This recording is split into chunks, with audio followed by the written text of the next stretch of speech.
Daniel capítulo 1, hoje nós vamos do 8 até o 21, vamos acabar o capítulo 1. Na semana passada, nós começamos o livro de Daniel, livro do profeta Daniel, e aí eu falei alguma coisa acerca da introdução, da história, em que ano, em que época que Daniel estava vivendo, e aí eu terminei a pregação semana passada, dizendo que Daniel nos ensina como ser íntegros, tanto na adversidade quanto na prosperidade, porque ele foi íntegro mesmo estando como um sequestrado, um escravo, tanto ele vai permanecer íntegro quando ele se tornar primeiro-ministro, quase governador da Babilônia. Segunda coisa que eu terminei dizendo é que é loucura buscar ajuda fora de Deus, porque o povo de Deus buscou ajuda fora de Deus e foi levado cativo pela Babilônia. Outra coisa que eu falei semana passada é que a soberania de Deus foi afirmada novamente no trecho que a gente leu, porque o texto diz assim: Deus entregou Israel na mão de Nabucodonosor. Então é Deus que governa toda a história, e o povo de Deus estava vivendo em pecado, em desobediência. O que Deus fez? Deus entregou o seu povo para que por meio daquele castigo, para que por meio daquele aperto, eles pudessem se arrepender. E a última coisa que eu falei semana passada é que a Babilônia, representando o mundo, tentou de todas as formas conquistar Daniel e seus amigos, de forma que eles pudessem abandonar o seu Deus, negar sua origem, negar a sua história, esquecer o seu passado e se transformarem iguais ao mundo, ou iguais aos babilônios. E eu fiz essa comparação com os dias de hoje. E agora a gente vai dar sequência nessa história, e você vai ver e vai aprender com Daniel que viver literalmente exige discernimento. Viver essa vida exige sabedoria. Viver essa vida exige oração. Viver essa vida exige que nós tenhamos a astúcia que vem de Deus, porque quer por meio de oportunidades, ou quer por meio de ciladas ou armadilhas, se não tivermos discernimento, nós podemos cair. Se não tivermos discernimento, quer pelas oportunidades, embora oportunidades pareçam sempre ser boas, quer pelos riscos, nós podemos naufragar. Se não tivermos a sabedoria de Deus, a gente pode se dar mal, tanto com uma oportunidade, tanto quanto numa cilada de Satanás. E é isso que a gente vai aprender com Daniel, porque ele teve a oportunidade de se corromper e não fez. Quando passou o perigo de morrer, quando foi lançado na cova dos leões, ele não retrocedeu. Mas quando também ele teve a oportunidade de ser primeiro-ministro, ele também não vendeu seus valores. Então a gente aprende com Daniel que é necessário ter discernimento na vida, tanto nas propostas boas, porque às vezes elas parecem boas, mas não são, quanto nos momentos mais difíceis da nossa vida. Vamos ler aí o 8 e vamos começar. Diz assim: resolveu Daniel firmemente não contaminar-se com as finas iguarias do rei, nem com o vinho que ele bebia. Então pediu ao chefe dos eunucos que lhe permitisse não contaminar-se. Vamos parar aqui, depois a gente lê mais um pouco. Presta atenção. Semana passada a gente viu que o rei mandou que Aspenaz, quando invadiu Israel, selecionasse os jovens mais inteligentes, de boa aparência, de família nobre, e trouxesse para a Babilônia.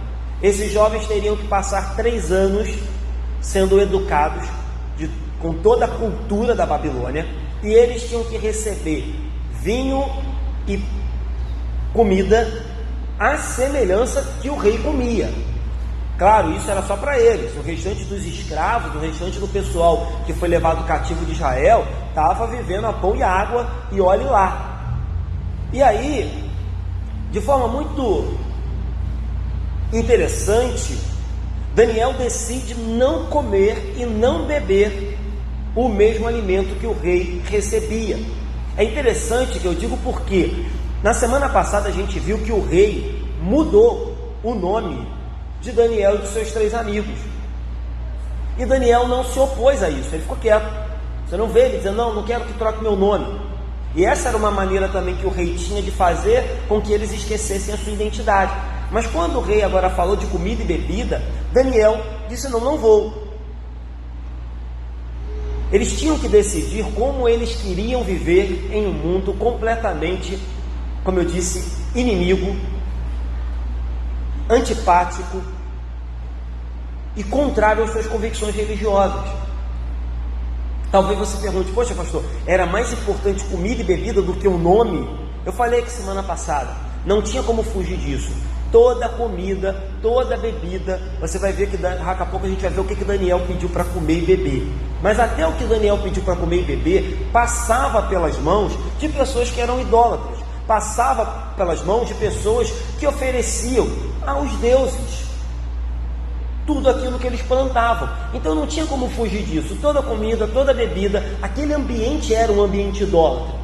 Mas Daniel decidiu que ele seria, ou que eles deveriam ter, uma diferença que os distinguisse de todos os demais jovens que foram levados para serem servos do rei.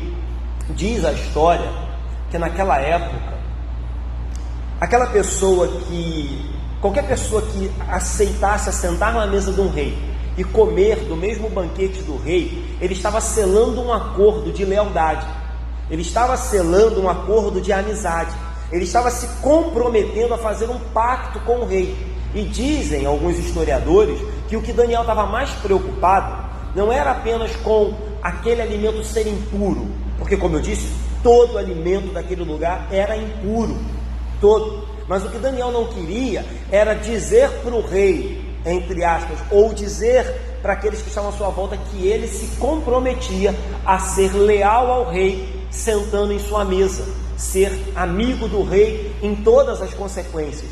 Outros historiadores vão dizer também que o que movia Daniel era o pensamento tipo assim, olha, os meus familiares que ficaram lá em Israel estão passando fome, os outros israelitas que estão aqui na Babilônia, que não são como eu, alunos do rei, estão passando fome. Então eu não posso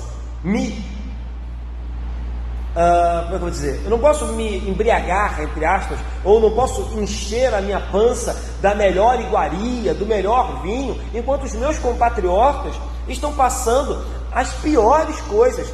Então, independente do que Daniel queria, o mais importante é, Daniel estava mais preocupado com a sua moral do que com o ritual. Daniel sabia que ele estava num lugar idólatra, mas cedo ou mais tarde ele ia ter que comer alguma coisa que passou pela mão de um idólatra. Não tinha como fugir disso. É igual quando a gente anda de ônibus, não tem jeito, a gente não pergunta, o dono dessa empresa que é crente? Só subo nesse ônibus se ele for crente. Motorista é crente? Só anda em ônibus se o motorista for crente. Taxista, o senhor é crente? Se não for, não posso. Não tem jeito, a gente vive nesse mundo, mas cedo ou mais a gente não entra no mercado e pergunta, ô Bigai, você é crente? Só compra aqui se você for crente. A gente não pergunta, a gente vive nesse mundo, mas cedo ou mais tarde a gente vai ter que lidar com pessoas que não são crentes. Então, o que Daniel tinha mais em mente é, eu não posso vender a minha moral, eu não posso vender a minha lealdade a Deus, eu não posso ser leal ao rei em todas as consequências, porque a minha lealdade é só a Deus, então não vou comer. E aí, enquanto eu lia e escrevia isso, eu fico imaginando que hoje muitas pessoas diriam assim para Daniel, Daniel, para com isso, você é muito radical, você é muito puritano, Daniel, você é muito intolerante, não custa abrir uma exceçãozinha só dessa vez? Poxa, o rei já está deixando você morar no palácio, tem gente passando fome lá fora e você está aqui no palácio, você está fazendo faculdade na Babilônia, Daniel. Só dessa vez, o que tem? Pense, Daniel, se você aceitar dessa vez, você pode ser um grande homem de influência do rei, o rei pode ser seu amigo, e sendo seu amigo, Daniel, poxa, você vai ser sal, você vai ser luz no palácio. Quantas vezes não nos fazem esse tipo de proposta? Abre mão dessa sua convicção. É só dessa vez.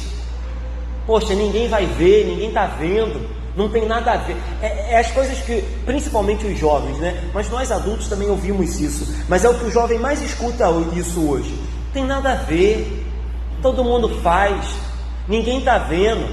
Vai dar nada não. E ó, se você fizer isso, o pessoal vai até te achar maneiro, legal. Quem sabe dessa forma, você vai poder até ser sal e luz. Eu já contei isso aqui na igreja, talvez você tenha esquecido. Certa feita eu recebi um jovem aqui no gabinete, não era dessa igreja.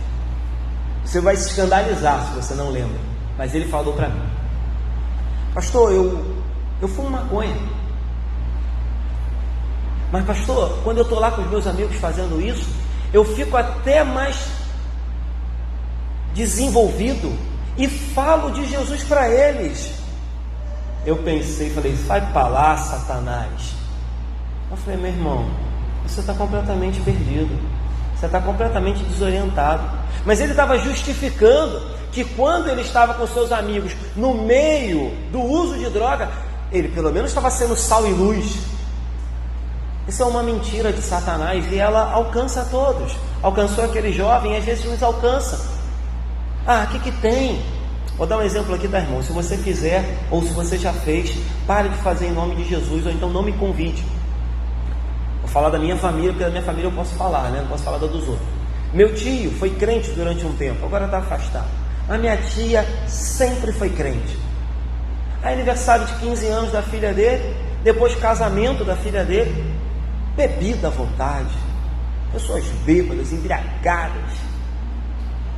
Porque as pessoas dizem: não tem nada a ver, é só dessa vez. Poxa, se você fizer isso, você vai até se mostrar flexível. As pessoas vão até pensar: olha que crente legal que eles são, né? Poxa, olha como é que eles são crentes, gente boa. Estão até liberando bebida no aniversário de 15 anos do casamento da filha deles. O mundo está a todo momento falando isso pra gente. Isso é que é radical. É só dessa vez. Abre mão desse seu valor.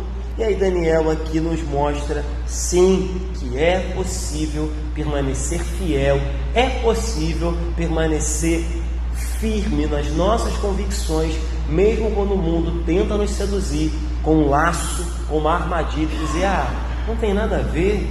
Talvez se você fizer isso, as pessoas vão até te olhar diferente, vão até achar você um crente gente boa, e aí você vai abrir uma oportunidade de evangelismo. Isso é mentira. A igreja sempre chamou a atenção pela diferença. Os crentes, embora hoje a gente não tenha mais usos e costumes, terno e gravata, os crentes sempre chamam a atenção pela diferença. Os crentes sempre têm uma marca, e essa marca é andar na contramão do mundo.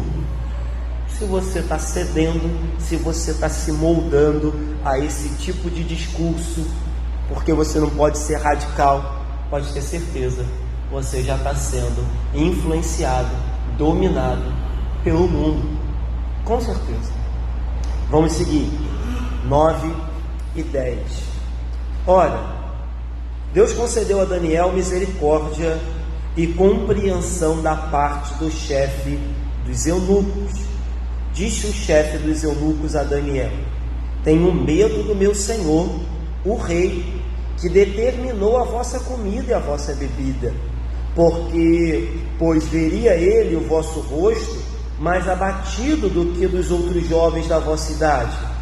Assim poríeis em perigo a minha cabeça para com o rei.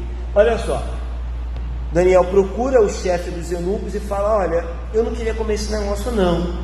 E aí você vê que a resposta do chefe dos eunucos combina um pouco com o que eu disse.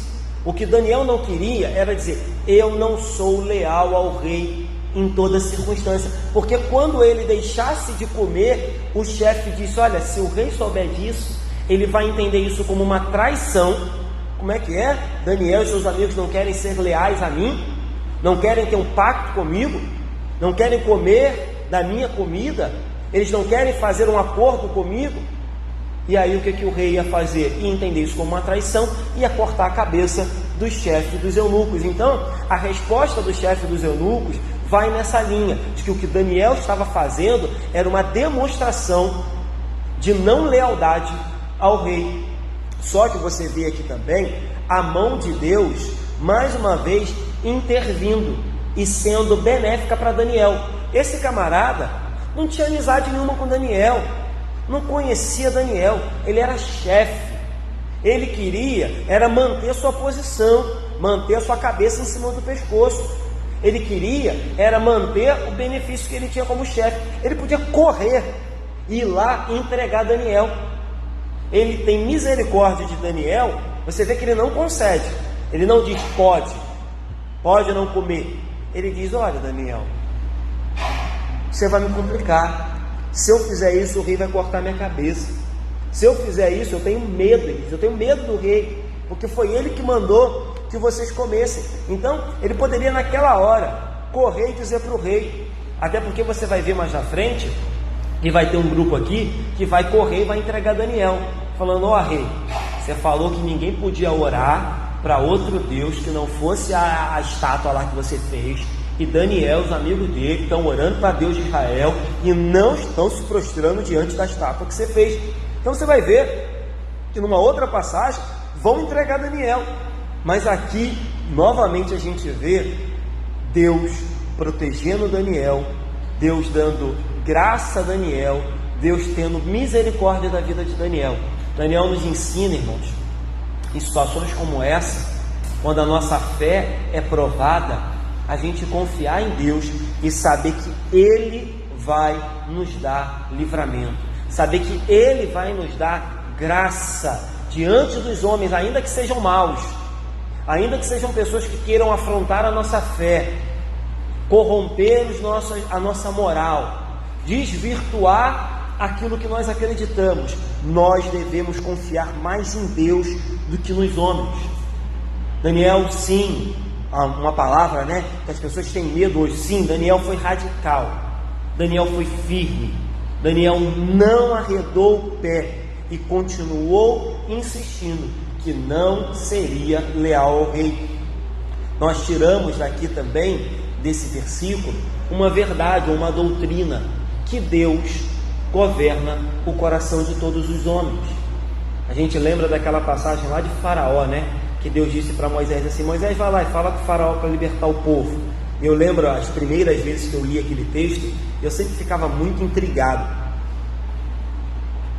Porque quando Deus falava para Moisés e falar com o Faraó, depois Deus falava assim: mas eu endurecerei o coração de Faraó para que não te escute. De vez em quando, né, a gente fala: pô, Moisés vacilou, Arão vacilou. Mas vamos ser sinceros, se você estivesse no lugar de Moisés, você fala assim: ó, pera lá, eu já fui 4 vezes lá, e toda vez que eu vou é o Senhor que endurece o coração de Faraó, não vou mais não, pô. Qual o propósito disso? E a gente sabe, o propósito disso era que quanto mais o coração de Faraó se tornasse duro, mais a glória de Deus seria manifestada, porque Deus abriria o mar e faria milagres, coisa que se Faraó tivesse aceitado na primeira vez, não seria necessário Deus fazer todas aquelas pragas e mostrar o seu grande poder. Aqui é a mesma coisa. Daniel está falando com um inimigo, o cara que não podia ter entregado ele, e aí Deus move o coração desse homem e faz com que esse homem tivesse misericórdia. Então o que a gente aprende aqui para passar para os próximos versículos? Deus governa todo e qualquer coração.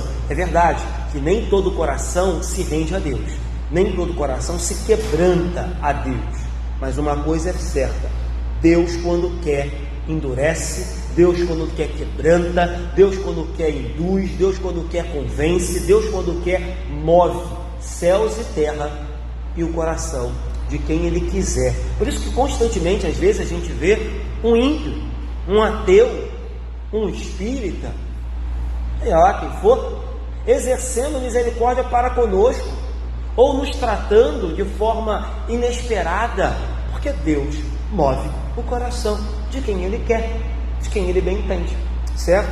Vamos lá, vou ler do 11 até o 14. Então disse Daniel: ao cozinheiro. Olha só, ele tinha falado com o chefe dos eunucos, agora ele está falando com o cozinheiro, já está falando com outra pessoa.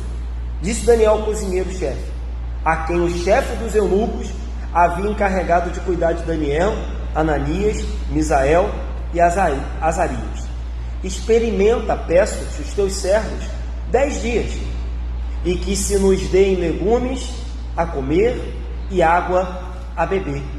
Então se veja diante de ti a nossa aparência e as dos jovens que comem das finas iguarias do rei, e segundo vires, age com teus servos.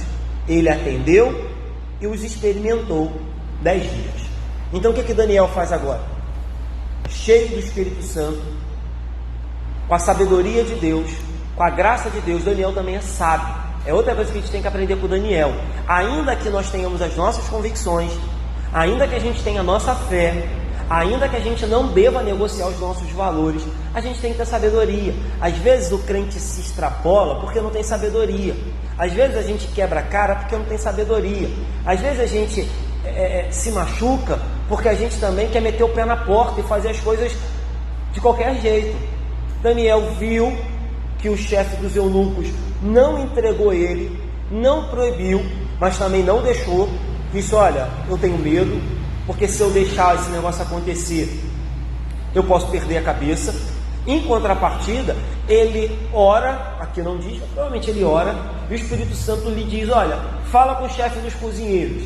Ele vai no chefe dos cozinheiros e diz: ó, faz o seguinte, vamos fazer um teste, não vamos brigar não, eu não quero comer, você está com medo do rei, vamos fazer um teste, 10 dias, se no final de 10 dias eu comendo legume e bebendo só água, eu estiver bem, a nossa aparência estiver boa, beleza. Se no final de 10 dias a gente estiver fraco, abatido, você volta a dar comida normal para a gente. E o chefe da cozinha não era bobo nem nada. Isso eu li num livro, né? O livro dizia que provavelmente o que ele fazia? Dava legume e água para Daniel e seus amigos, pegava o vinho que era para Daniel e as finas iguarias, a melhor comida, e comia o cozinheiro. Porque provavelmente o cozinheiro, embora era um cozinheiro-chefe, ele não podia comer a mesma comida do rei. Devia ter lá aquela comidinha dos empregados, o feijão com arroz básico. Então o chefe da cozinha falou: uma oportunidade de eu começar a comer bem, Daniel não quer, eu dou a minha para ele e fico com a dele. Então provavelmente foi isso que aconteceu. Isso fez também com que um camarada não entregasse Daniel, porque se ele entrega Daniel, ele tinha que se entregar, dizendo: olha, é verdade, Daniel não está comendo não, quem está comendo no lugar dele sou eu. Então Deus dá sabedoria. Então, irmãos, o que a gente aprende aqui? Sim, não negocie seu valor, não negocie a sua fé, não negocie as suas convicções, mas vamos orar também pedindo sabedoria a Deus, para que Deus nos dê o momento certo, a maneira certa de agir em determinadas situações, porque às vezes a gente erra, porque a gente se precipita, porque a gente não ora, porque a gente toma decisões sem consultar o Espírito Santo. Vamos seguir, vamos ler o 15 e o 16 para ver o que aconteceu. No fim dos 10 dias, a sua aparência era melhor, estavam eles mais robustos do que todos os jovens que comiam das finas iguarias do rei. Com isso, o cozinheiro-chefe tirou deles as finas iguarias e o vinho que deviam beber e lhes dava legumes. O resultado foi um milagre. Daniel, em vez de estar pálido, estava forte. Em vez de estar fraco, estava com vigor. Comparando com os outros, a sua aparência era de alguém mais saudável. E aí, o chefe da cozinha diz: se é assim, pode continuar. Se é assim, beleza, vocês vão continuar comendo legume e água e eu vou continuar comendo a comida de vocês. Preste atenção. Talvez hoje, dificilmente você vai ser exigido de fazer um negócio desse aqui. Até porque o Novo Testamento diz que tudo aquilo que a gente orar, qualquer alimento que a gente orar, consagrando e entregando a Deus, é santo. A gente não precisa, como eu disse, perguntar, dono dessa lojinha aqui é crente? Dono desse self-service é crente? Se a gente orar, der graças a Deus, todo alimento se torna lícito para o crente comer. Então dificilmente você vai ter que fazer isso aqui que Daniel fez. Mas é importante a gente perceber que toda vez que a gente decide dizer não para uma coisa errada, para se manter fiel a Deus, Deus nos dará, como eu vou dizer, o escape. Deus fez com que Daniel ficasse mais forte, mais vigoroso, com aparência melhor do que todos os outros que comiam da melhor comida. O que eu quero dizer é que toda vez que a gente se mantiver firme em dizer não para uma coisa, em fidelidade a Deus, descanse. Deus nos dará todo e qualquer livramento necessário. Deus nos dará. Pense, a gente está falando de um Deus que sustentou o seu povo no deserto só com maná. Ninguém morreu de fome, ninguém ficou fraco. Suas roupas, diz a Bíblia, depois de 40 anos andando no deserto, não estragaram. A gente está falando desse Deus. Então é claro que hoje nós temos uma oportunidade, uma grande oportunidade, uma grande variedade de comida. E a gente pode escolher o que comer e, se possível, comer bem. Mas em última instância, meu irmão, o que alimenta o povo de Deus não é o que a gente come, é o poder que há na palavra do Senhor. Não estou dando aqui carta branca para você se entupir de Coca-Cola e barriga de porco. Eu gosto de barriga de porco, fazer igual o missionário lá, Sebastião, que a gente ajuda, quando ele teve um problema no coração e teve que botar um stent. Falei, o que houve, pastor? Rapaz, no final de ano a gente matou um leitão e ficamos 3 dias comendo aquele bicho. Aí depois eu infartei. Falei, tá bom, entendi. Ele falou, ficamos 3 dias comendo aquele porco. Aí depois de 3 dias tive um infarto. Falei, que bom, Então aqui não estou dando carta branca para você comer, estragar o seu corpo comendo só bobagem. Mas o que eu estou dizendo, meu irmão, é que quem nos sustenta é Deus. Quem sustentou Daniel foi Deus. Quem sustentou o povo no deserto comendo só maná é Deus. E se tivermos que passar um período de necessidade, de aperto, é Deus que vai nos sustentar em todas as áreas. Aqui a gente está falando de uma área física, mas é Deus que proverá. É Deus. Vamos seguir. 17.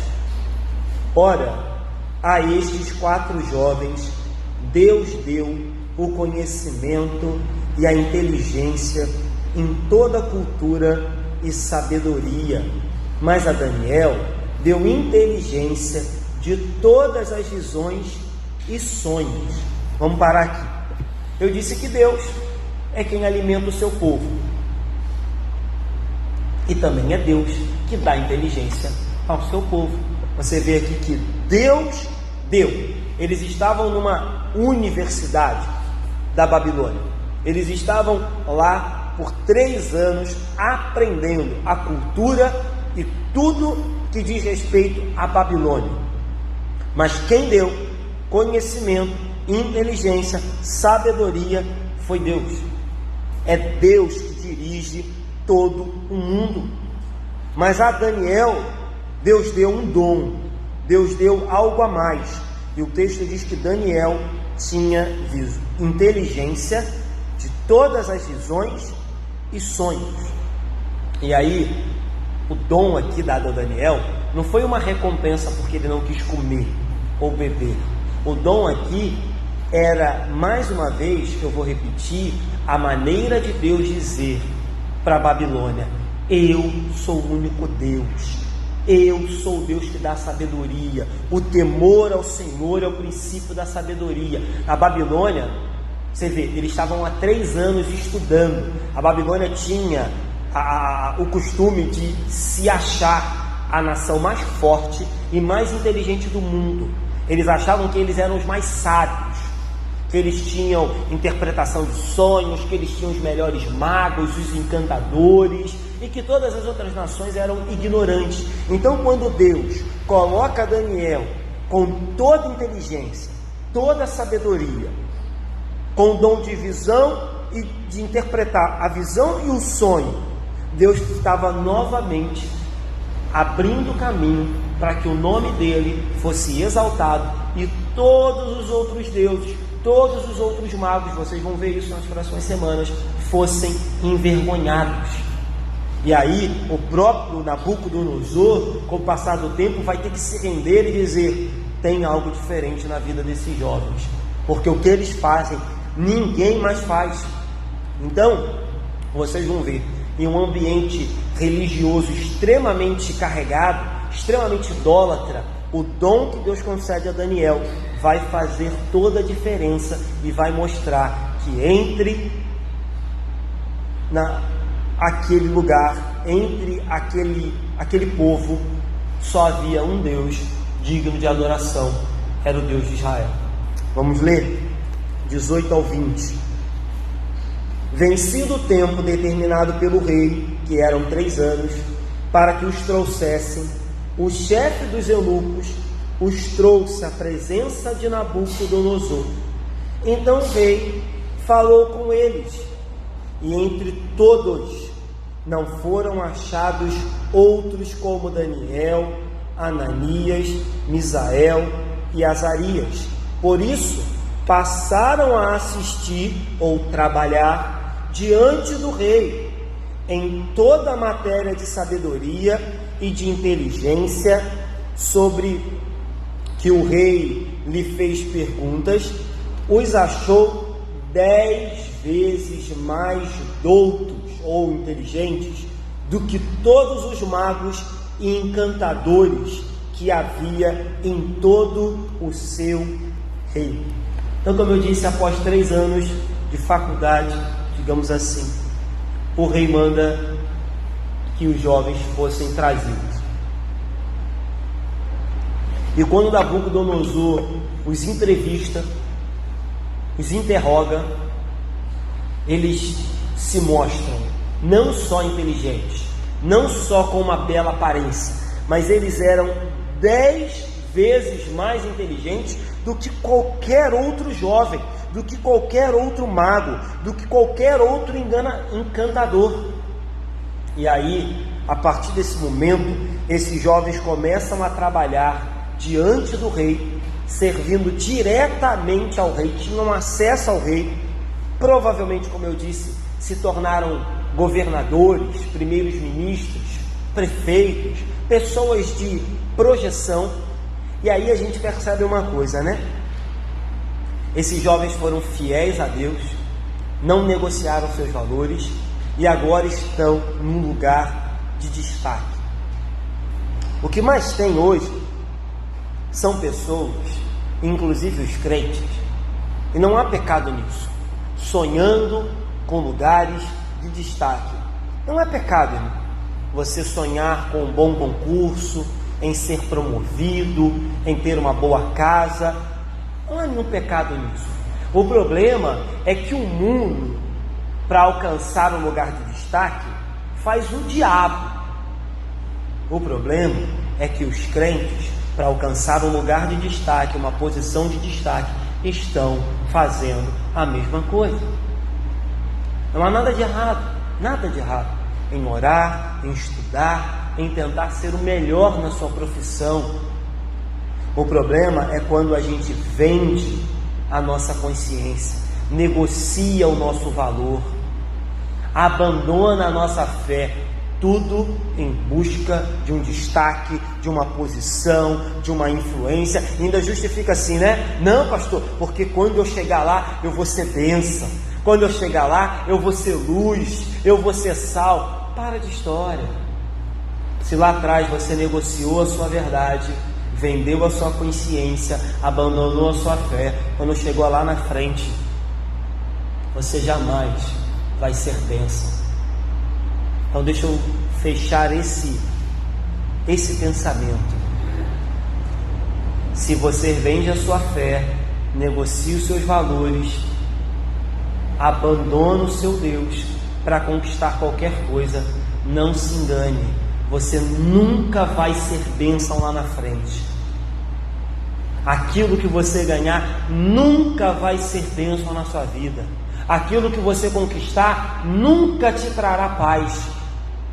E não vem com essa história de que lá eu vou ser bênção. Mentira, não vai ser, porque lá atrás você abandonou o seu Deus, negou a sua fé, vendeu os seus valores, passou por cima da sua moral. Não vai. De novo, isso é mentira de Satanás, querendo dizer pra gente, dá um jeitinho, vai pelo atalho, passa por aqui. Lá na frente você pede perdão. Cuidado, Daniel se manteve firme, e quando foi provado, Deus o colocou acima de todos os outros. Como eu disse, aquela nação se julgava a mais inteligente e julgava que isso era consequência dos deuses que eles adoravam. Quando o rei se depara com 4 jovens fiéis ao Deus de Israel, mais inteligentes que todos os outros, Deus automaticamente já está sendo glorificado na vida desses jovens. Então, Deus está desconstruindo os magos, os encantadores e todos os outros deuses que aquele povo adorava, mostrando, como eu disse, que o princípio o temor ao Senhor é o princípio de toda a sabedoria. Vamos ler o 21 para a gente terminar.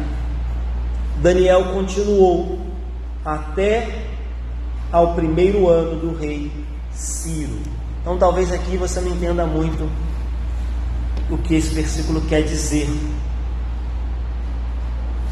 Esse versículo fecha a introdução e dá um salto no tempo e nos diz que Daniel permaneceu vivo, que ele permaneceu como primeiro-ministro, como governador, ele permaneceu trabalhando na corte até o 1º ano do rei Ciro.